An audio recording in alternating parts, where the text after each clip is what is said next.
The latest. Thank you for your love and support. I appreciate you all.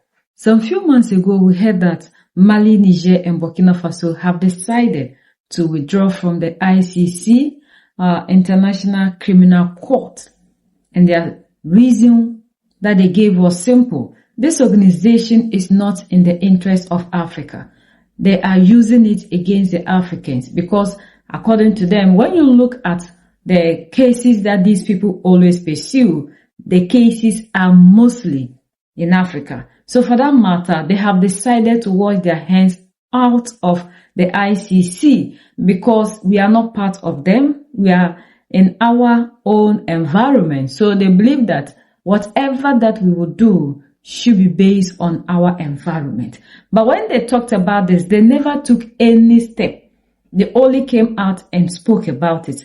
But all in all, the Savior, the Protector, the Unifier, the Messiah, the King of Kings, the Most Loud, General Abdurrahmani Chiani has shocked everybody. He is now the new member that ICC has lost.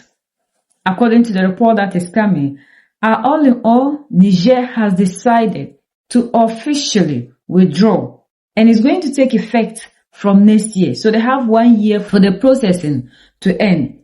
We have Russia, we have China, the United States of America, and other nations that are not part of ICC. So Niger has also decided to move in that lane because, according to them, this organization is not in the interest of Africans. They are not serving what they claim they are supposed to be doing. They are there to protect the interests of the same people that are oppressing us. So for that matter, they don't want to be part of that organization. It is time for the African to have its own laws, its own judges. They said a cockroach can never be innocent in the midst of fowls. So how do we expect to be innocent in that same jurisdiction? And when you look at what is happening currently in Niger, in Burkina, and in Mali, the Sahel states, we are seeing a lot of attacks and people are calling for humanitarian aid. They are passing resolutions. We saw the first one was about Niger. The president are all in all leaving office for the ex-president Mohamed Bazoum to take over. They didn't stop there. Today we are seeing that they are on the neck of Captain Ibrahim Traore, because they believe that ever since Captain Ibrahim Traore took office, according to the general that attacked Captain Ibrahim Traore, for 4 years now, there have never been peace in Burkina Faso. They have been there for 10 years, and under their watch, they made sure that the activities that were ongoing in Burkina Faso, everything was normalized. And now the people are suffering, there's poverty, so they need humanitarian aid, and they have to make sure they act fast to help the people. Niger has just officially submitted its request to withdraw from the International Criminal Court to the United Nations Secretariat, a step that Niamey, Bamako, and Ouagadougou had announced with great fanfare in September 2025, without ever taking the legal step. Now it is done, at least for Niger. The countdown has begun. The withdrawals will be effective in 1 year. The ICC, described as an instrument of neocolonial repression by the AES, loses another member. An organization that neither the United States nor China, nor Russia, nor Israel are part of, to name just a few. Of the individual is the protection of babies. I mean, these are fundamental American values that should engender bipartisan support. Now, of course, this situation, unfortunately, lies on the San Andreas fault of international politics and strategic interests. And of course, I've had some elected leaders speak to me and be very blunt. This court is built for Africa and for thugs like Putin, was what one senior leader told me. We don't view it like that. This court is the legacy of Nuremberg. This court is a sad indictment of humanity. This court should be the triumph of law over power and brute force. Grab what you can, take what you want, do what you will, and we're going to simply be, we're not going to be dissuaded by threats or any other activities, because in the end we have to fulfill our responsibilities as prosecutors, as the men and women of the office, as judges, as the registry, Is it true that US Senator Lindsey Graham said to you on a conference call on May the 1st, 2024, quote, "This court, the ICC, is for Africans"? Yeah, in fact, he went further. He said this court is for Africa and thugs like Putin. It is not for democracies like Israel and the United States of America. What did you say?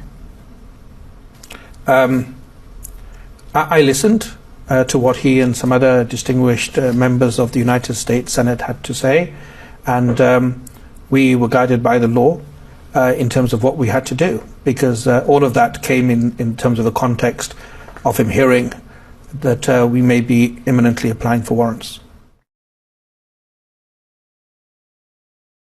My job was to stop political leaders to committing crime. That was my job. That's what was controversial, of course.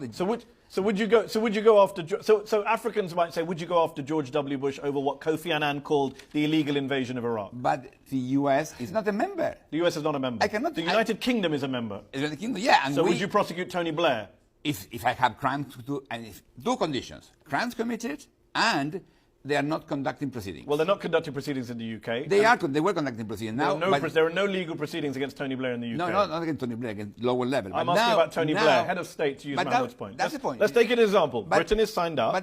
Tony Blair has been accused by many people of breaking international law. Yeah. Did you show any interest in prosecuting him when you were in charge? We tried to collect information about the crimes committed, and we found no connection between Blair and the crimes, and we collected... So you did investigate Tony Blair? We conduct preliminary examination on that. So you would if you had the evidence go after someone like Tony Blair, but you can't touch Vladimir Putin over Ukraine, you can't touch Hu Jintao over Tibet, you can't touch George W. Bush over Iraq. That's what you're saying, is it? How are you an international criminal court if you can't go over three of them as powerful nations in the world? It's the beginning. It's like when you say, so eventually we will be able to get the Chinese and the Russians and the Americans. In 40 years will change, but it's the beginning. It doesn't embarrass you, just come back to an earlier issue we were discussing, it doesn't embarrass you when the judge and the prosecutor issue these warrants, issue these summons, all of the people over the last 14 years have all been from the continent of Africa. No.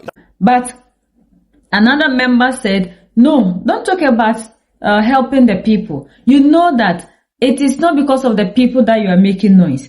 You are making noise and crying for crisis and whatever that is happening there because you know that the resources that you used to get cheap for free, you are no longer getting that. So in order for you to have access to the resources, you claim that you are going there to help them. But ever since you have been in Africa, what do the people in Africa see? Poverty. Like Ama Ata Edu said, over 500 years that we have come in contact with you people, look at us. What do we have? You have been taking and you keep taking. You have been taking and you keep taking. So, all in all is saying that because these people are not in the interest of Africa and their own people are proclaiming it even in the EU Parliament, we don't need to sit here saying we don't want to be part of them. We have to take a decisive action to withdraw. If other nations like the United States, like Russia, like China can decide that they don't want to be part of this organization, why then should Africans be part? And there was one man who also said that the ICC is meant for thugs like Africans and Putin. You remember? So because of that, we cannot be part of a place where we know that these are the same people who are in our continent taking our resources. They say the cockroach cannot be innocent in the midst of fowls. So, all in all, General Abdurrahman Chiani is saying that as long as a cockroach cannot be innocent in the midst of fowls, they need to move away. You don't have to be in the midst of fowls at the first place so that you will not be thinking about your innocence. No. So they have decided to take the bold step to move Niger away from the ICC. Because what is cooking, by the time you realize they'll take them to International Criminal Court.